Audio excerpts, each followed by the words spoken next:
time, what we've seen the Palestinians do is, one, raise preconditions that didn't exist for the 16 years from the onset of the Oslo process.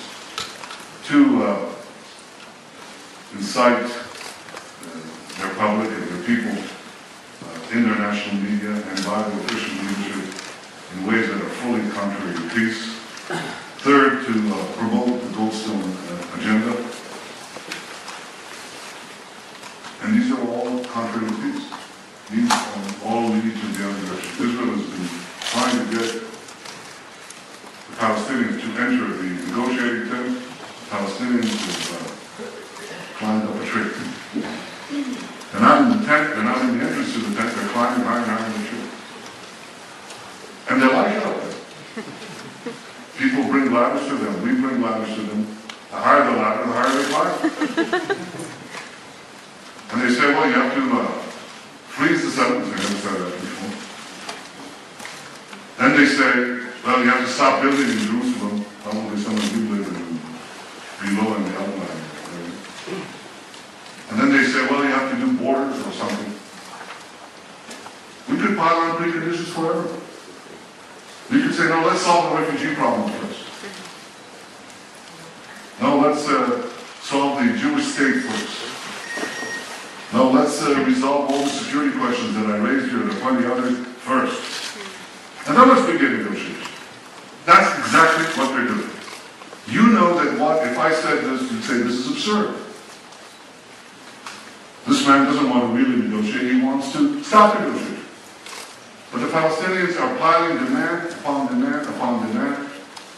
They shouldn't get a serious response. They should be told fair and square, simply and forthrightly, get into the tent and start negotiating for peace. Let's stop negotiating about the negotiations. Let's stop talking about talking. Let's stop piling preconditions. Let's get on with it. Let's get on with peace negotiations. The only way we can finish the peace negotiations with a peace treaty is to begin with it. We're ready to begin. I'm ready to begin. I'm prepared for peace. Are the Palestinians ready for peace? That's my question to you. Now you can ask your question to me. Yes.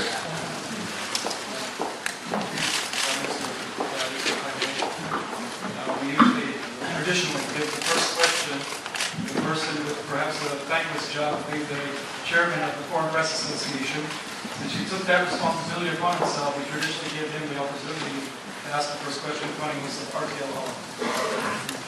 Mr. Prime Minister, you started tonight by saying that you want to see us more.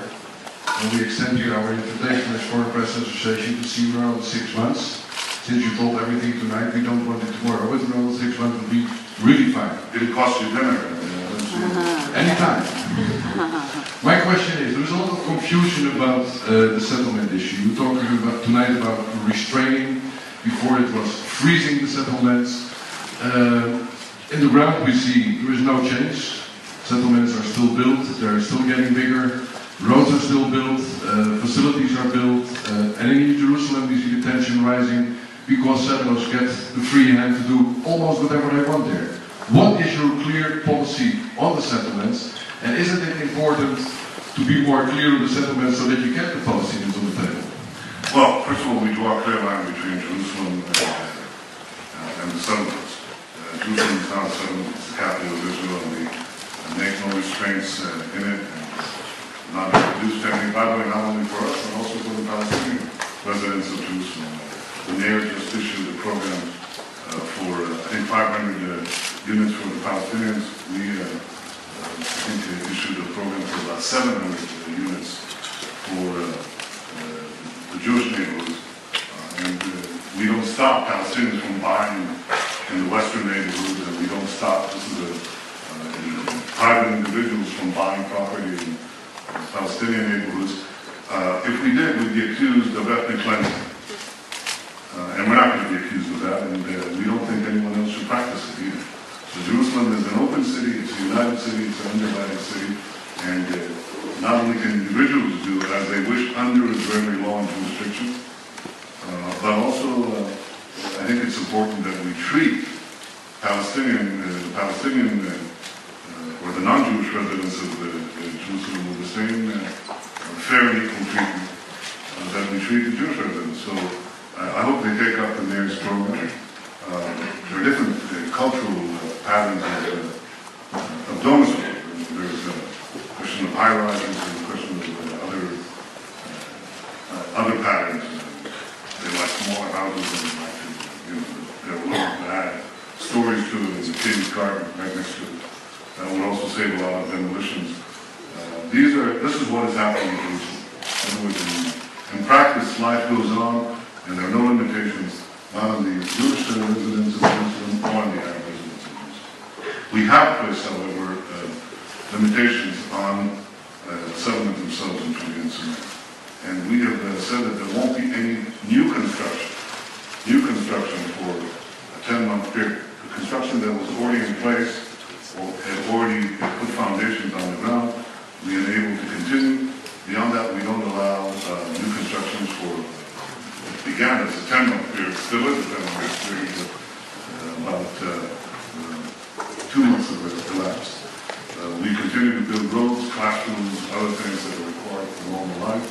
And that's the crux of the decision. It's not been an easy one.